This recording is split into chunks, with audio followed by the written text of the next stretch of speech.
Hello and welcome again. On this exercise, I'm going to show you how to look at the current FFT and special considerations when we're looking at DC components. So this circuit might be familiar for you. It's a simplification of Lab 1 circuit.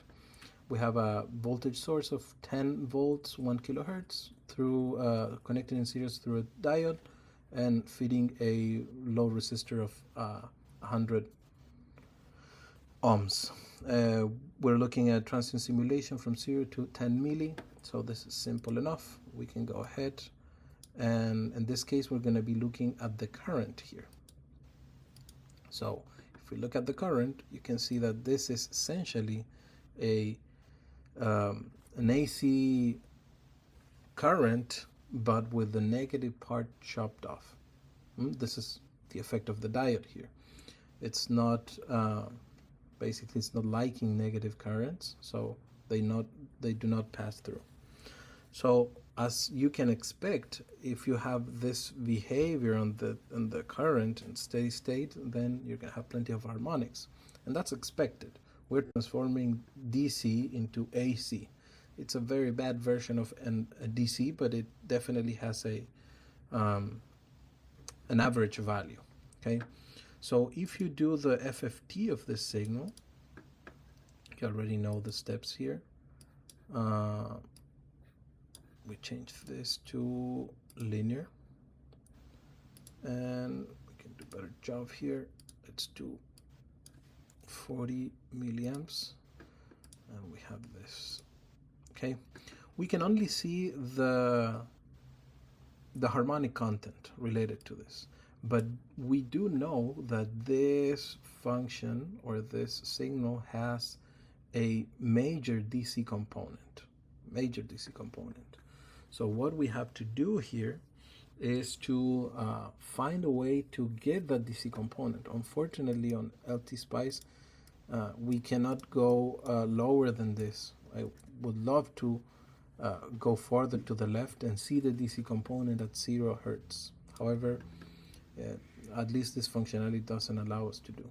So what we can do instead to get the DC component, these components are perfectly fine and we can get that data, but we know that this function has a DC component that it's relevant.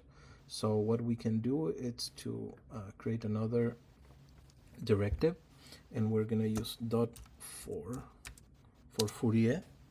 So this is going to perform a Fourier analysis on the back, and it's going to give us results related to the inputs that we're going to put here.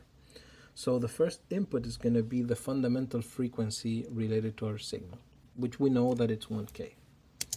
Next, we're going to define how many harmonics we want to analyze. Let's use probably 6. It's enough, which are the relevant one, right?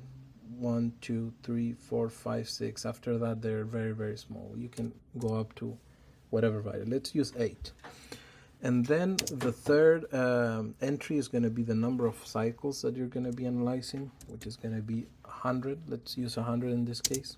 100 cycles are taken for the FFT calculation and analysis. And the fourth entry is going to be the signal that you're going to be analyzing.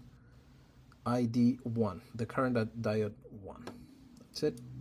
So we put this here and we rerun the case.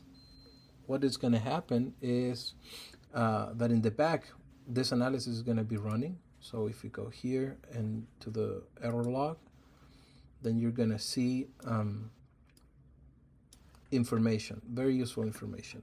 So you have the DC component, which in this case is 28 milliamps, and you have the harmonics, right? The first harmonic is going to be at 1 kilohertz with this magnitude and this angle, and so on. Second harmonic at 2 kilohertz. In this case, they are multiple of the fundamental frequency or the first harmonic, magnitude and phase, and so on. And internally, LTspice uses the normalized components to get basically take this first harmonic and normalize everything with respect to that. So you know how big are the next harmonic with respect to the biggest one. But we know that since we're defining here a DC component, this is the most important one. This is the one that we are targeting to be the biggest, and the rest are just basically garbage that it's on the way. We want this signal to be as DC as possible. At least that's the objective on the lab, right? That's why we have some filters, capacitors here and there. But in order to analyze using LTspice, I highly recommend you doing this type of simulation, adding the Fourier analysis so you can get the DC components and the harmonic content related to your signal that you're going to be analyzing. That can be either current or voltage. I think that covers most of the functionalities that you're going to need for Lab 3. So I encourage you to use this for your report. Thank you.